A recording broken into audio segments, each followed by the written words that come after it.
Halo teman-teman semua, selamat datang kembali di channel YouTubeku.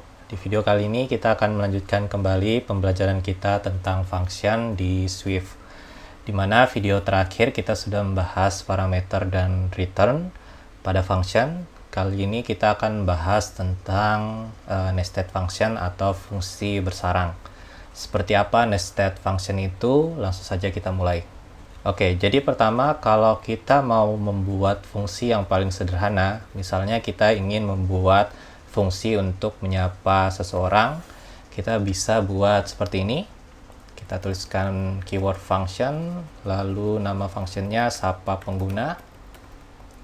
Kemudian function sapa pengguna ini akan menerima parameter nama yang merupakan sebuah string.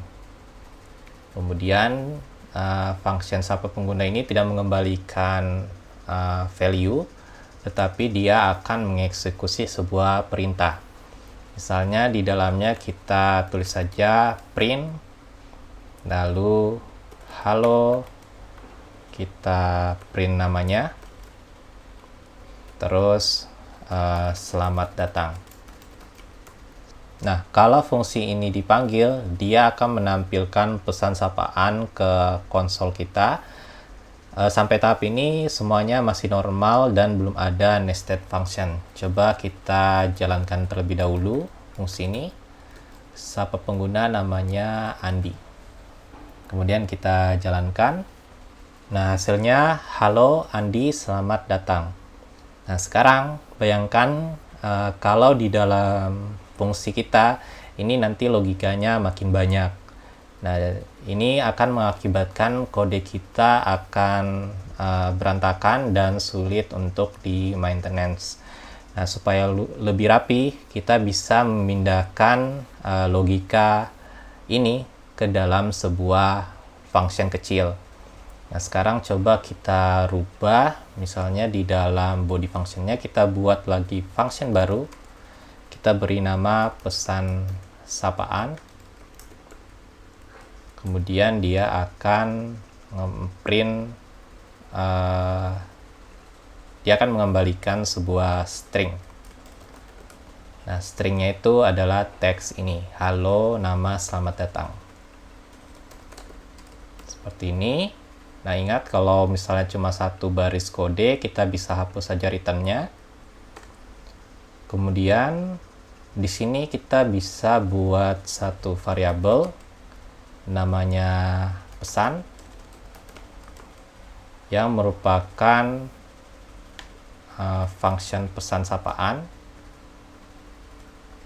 Jadi dia akan mengembalikan teks hello selamat datang ke dalam variabel pesan.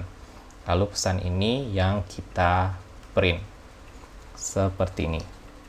Nah, di sini kita membuat fungsi baru bernama pesan sapaan, yang dimana fungsi ini berada di dalam fungsi sapa pengguna. Inilah yang disebut dengan nested function. Nah, sekarang perhatikan kode ini. Nah, walaupun variabel nama ini tidak dideklarasikan di dalam fungsi pesan sapaan, tetapi fungsi ini tetap bisa menggunakan variabel nama yang merupakan variabel yang diterima oleh sapa pengguna. Kenapa? Karena nested function ini bisa mengakses parameter dan variabel milik fungsi parentnya, yaitu sapa pengguna. Inilah salah satu kelebihan nested function. Nah, kemudian di sini kita tinggal panggil fungsi utamanya, yaitu sapa pengguna. Yang perlu diperhatikan di sini adalah kita hanya bisa memanggil fungsi sapa pengguna, sedangkan fungsi pesan sapaan itu tidak bisa dipanggil dari luar functionnya. Ini membuat kode kita lebih rapi, lebih aman, dan tidak sembarangan bisa dipakai dari luar. Sekarang coba kita jalankan. Ini akan mengembalikan hasil yang sama. Nah, hasilnya kurang lebih akan tetap sama. Seperti itu, teman-teman. Oke, jadi kesimpulannya, nested function ini adalah fungsi yang dibuat di dalam fungsi lain, yang fungsi ini hanya bisa dipakai oleh fungsi parent fungsinya, dan bisa mengakses parameter dari fungsi parent tersebut. Biasanya nested function ini digunakan untuk helper kecil yang tidak perlu diakses dari luar.